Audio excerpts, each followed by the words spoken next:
Hi అండి, అందరికీ నమస్కారం. 2024 ఆగస్టు 19 శ్రావణ పౌర్ణమి రాబోతుంది. హిందువులకు శ్రావణ మాసం చాలా ప్రత్యేకమైనది.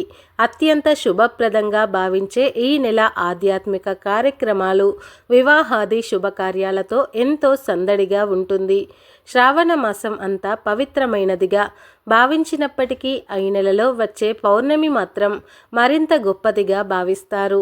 ఈరోజు ఆలయాలకు వెళ్ళి అమ్మవారిని దర్శించి సకల సౌభాగ్యాలు ప్రసాదించాలని కోరుకుంటారు. శ్రావణ పౌర్ణమి రోజే హయగ్రీవ జయంతిని కూడా జరుపుకుంటారు. శ్రావణ పౌర్ణమిని జంధ్యాల పౌర్ణమి అని కూడా అంటారు. అన్న చెల్లెళ్ళ అనుబంధానికి ప్రతీకగా నిలిచే రాఖీ పండుగను కూడా శ్రావణ పౌర్ణమి రోజున జరుపుకుంటూ ఉంటారు. అయితే ఎంతో పవిత్రమైన ఈ రాఖీ పౌర్ణిమ రోజు ఆడవారు ఈ రంగు చీర కట్టుకుంటే చాలు, తరతరాలకు తరగని ఆస్తి వచ్చి పడుతుంది. లక్ష్మీదేవి అనుగ్రహం లభిస్తుంది. మీ కష్టాలన్నీ కూడా పోతాయి. ఈరోజు ఈ రంగు చీర కట్టుకున్న, ఈ రంగు దుస్తువులను ధరించిన సంవత్సరమంతా మీకు కలిసి వస్తుంది. వద్దన్న ధనం వర్షం కురుస్తుంది. వచ్చే సంవత్సరం వరకు మీకు అంతా మంచే జరుగుతుంది. ఎలాంటి సమస్యలు, ఇబ్బందులు రాకుండా ఉంటాయి. మీకు, మీ అన్నయ్యకు లేదా తమ్ముడికి సంవత్సరం అంతా మంచి జరుగుతుంది. తరతరాలకు తరగని ఐశ్వర్యం వస్తుంది. మరి ఈ రాఖీ పౌర్ణిమ రోజు ఏ రంగులో ఉండే దుస్తువులు ధరించాలి అనే విషయాన్ని ఇప్పుడు మనం ఈ వీడియోలో వివరంగా తెలుసుకుందాం. ఫ్రెండ్స్, ఫస్ట్ అయితే ఈ వీడియోకి ఒక లైక్ కొట్టి అలాగే మా ఛానల్ని కూడా సబ్స్క్రైబ్ చేసుకొని మాకు సపోర్ట్ చేయండి. ఎందుకంటే మీ సపోర్ట్ మాకు చాలా అవసరం. రక్షాబంధనం అన్నా చెల్లెళ్ళ ప్రేమ బంధం. శ్రావణ పౌర్ణమి నాడు జరుపుకునే రాఖీ పండుగ సోదర ప్రేమకు సంకేతం. ఈరోజు అక్క లేదా చెల్లెళ్ళు, సోదరులు చేతికి రాఖీ కట్టి 10 కాలాల పాటు చల్లగా ఉండాలని మనసారా కోరుకుంటూ ఉంటుంది. తమ సుఖాన్ని, సంతోషాన్ని కోరుకునే సోదరిపై సహజంగానే అన్నదమ్ములకు ఆత్మీయత బలపడుతుంది. ఆమెను జీవితాంతం రక్షించడానికి, కంటికి రెప్పలా కాపాడడానికి సిద్ధంగా ఉంటారు. సోదర సోదరీమణులు అత్యంత పవిత్రంగా వారి బాంధవ్యం కలకాలం నిలవాలని జరుపుకునే పండుగ రాఖీ పౌర్ణమి. అన్నకు చెల్లి అండగా, చెల్లికి అన్న తోడుగా జీవితాంతం ఉంటామని భరోసా ఇచ్చే పండుగ.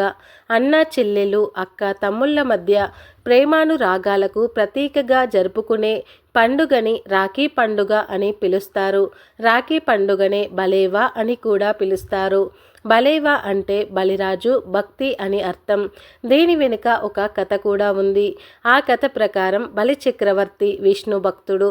తన అపరిమిత భక్తితో ఒకసారి బలి చక్రవర్తి విష్ణుమూర్తి దాంతో వైకుంఠం వెలవెలపోయింది. లక్ష్మీదేవి బాగా ఆలోచించి రాఖీ పౌర్ణిమ రోజున బలి చక్రవర్తికి రాఖీ కట్టింది. అప్పుడు బలి మాతృప్రేమతో ఏం కావాలమ్మా అని అభిమానంగా అడిగాడు. లక్ష్మీదేవి వెంటనే విష్ణుమూర్తి కావాలని కోరింది. లక్ష్మీదేవిని చెల్లెలిగా భావించిన బలి చక్రవర్తి మనసు కరిగిపోయింది. దాంతో బలి సర్వం త్యాగం చేసి లక్ష్మీదేవితో విష్ణుమూర్తిని వెంట తీసుకుని వెళ్ళమన్నాడు. మహాభారతం ప్రకారం ద్రౌపదికి వస్త్రాపహరణం సమయంలో మహారాజ్యాధిపతి అయిన తండ్రి అయినటువంటి 5 భర్తలు గాని గుర్తురాలేదు. తనను ఆదుకునేవాడు కృష్ణుడే అనుకుంది. ఆర్థిక నిస్సహాయంగా శ్రీకృష్ణుని ప్రార్థించింది. కృష్ణుడు ఆ క్షణంలో ద్రౌపదికి తరగని వస్త్రాన్ని ప్రసాదించి అవమానం నుండి తప్పించాడు. ద్రౌపది శ్రీకృష్ణుడికి చెల్లెలు. వీరిద్దరి అనుబంధం అత్యంత అందంగా కనిపిస్తుంది. శిశుపాలుడిని శిక్షించే సమయంలో సుదర్శన చక్రాన్ని ప్రయోగించిన కృష్ణుని చూపుడు వేలుకు రక్తం ధారగా కారుతుంది. అది గమనించిన ద్రౌపది తన పట్టుచీర కొంగును తన వేలుకు చుడుతుంది. దానికి కృతజ్ఞతగా ఎల్లవేళలా తనకు అండగా ఉంటానని శ్రీకృష్ణుడు ద్రౌపదికి హామీ ఇస్తాడు. అందుకు ప్రతీకగా దుశ్శాసనుడి నుండి కాపాడుతాడు. ఇలా కూడా రాఖీ పండుగ ఆవిర్భవించింది అని మరికొందరు చెప్తూ ఉంటారు. శ్రావణ పౌర్ణమి లేదా రాఖీ పౌర్ణిమ రోజున అక్క చెల్లెళ్ళు తమ అన్నదమ్ముల ముఖాన తిలకం దిద్ది చేతికి ప్రేమగా రాఖీ కట్టి మిఠాయి తినిపిస్తారు. సోదరులు తమ శక్తి కొలది కానుక ఇస్తారు. ఒకరికొకరు స్వీట్లు తినిపించుకున్నాక అందరూ కలిసి విందు భోజనం చేస్తారు. మొదట్లో రాఖీని హిందువులు సిక్కులు మాత్రమే జరుపుకునేవారు. అలాగే అమ్మాయిలు తన సొంత అన్నదమ్ములకు మాత్రమే రాఖీ కట్టుకునేవారు. కానీ ఈ సాంప్రదాయం ఇప్పుడు దేశంలో అన్ని మతాలకు పాకింది. అలాగే సొంత వారికే కాకుండా తమ ఇష్టాన్ని బట్టి అన్నదమ్ముల వరసయ్యే వారికి కూడా ఈ రాఖీ కడుతూ ఉన్నారు. చుట్టరికంలోనే కాక బంధుమిత్రుల పిల్లలకు, పక్కింటి వారు, స్నేహితులు ఇలా ఎవరికైనా సరే రాఖీ కట్టవచ్చు. ఇక ఈ సంవత్సరం రాఖీ పౌర్ణమి రోజు ఆడవారు పింక్ కలర్లో ఉండే చీరలు కానీ లేదా ఎర్రటి రంగులో ఉండే చీరను కానీ లేదా ఈ రెండు కలర్ కాంబినేషన్లో ఉండే చీరను కానీ కట్టుకుంటే ఈ సంవత్సరం అంతా మీకు కలిసి వస్తుంది. వద్దన్న ధనం లభిస్తుంది. లక్ష్మీదేవి అనుగ్రహం కలిగి తరతరాలకు తరగని ఐశ్వర్యం వస్తుంది.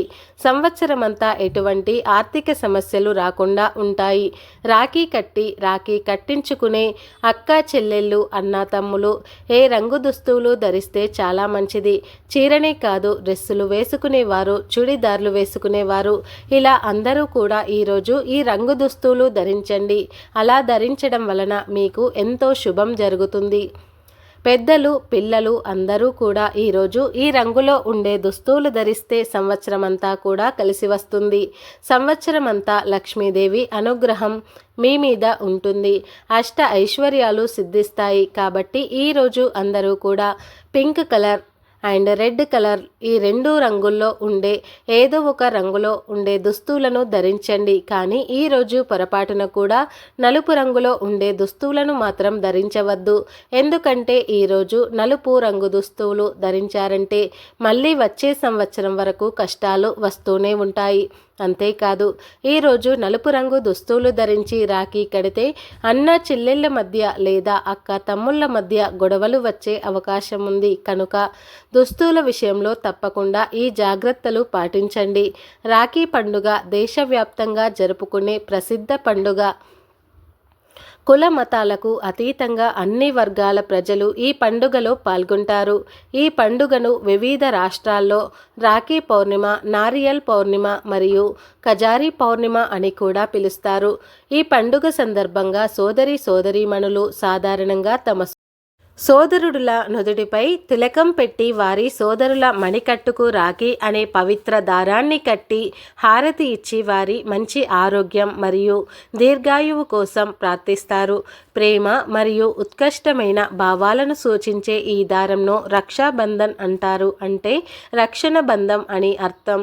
రాఖీ కట్టినందుకు బదులుగా సోదరుడు తన సోదరికి బహుమతిని అందజేస్తాడు. ఆమెను జాగ్రత్తగా చూసుకుంటానని ప్రమాణం చేస్తాడు. ఇదే రాఖీ పండుగ యొక్క విశిష్టత. మరి తెలుసుకున్నారు కదా. రాఖీ పండుగ రోజున ఆడవారు ఏ రంగు చీరలు ధరించాలి అనే విషయాన్ని ఆడవారనే కాదు, పిల్లలు, పెద్దలు ఎవరైనా సరే ఈ రంగు చీరలు ధరించి శుభ ఫలితాలను పొంది సంతోషంగా జీవించండి. ఫ్రెండ్స్, మా వీడియో నచ్చితే లైక్ చేయండి, అలాగే షేర్ చేయండి. మా ఛానల్ని ఫస్ట్ టైం కనుక చూస్తున్నట్లయితే ఇప్పుడే సబ్స్క్రైబ్ చేసుకొని మాకు సపోర్ట్ చేయండి. ఈ వీడియో పూర్తిగా చూసినందుకు ధన్యవాదాలు.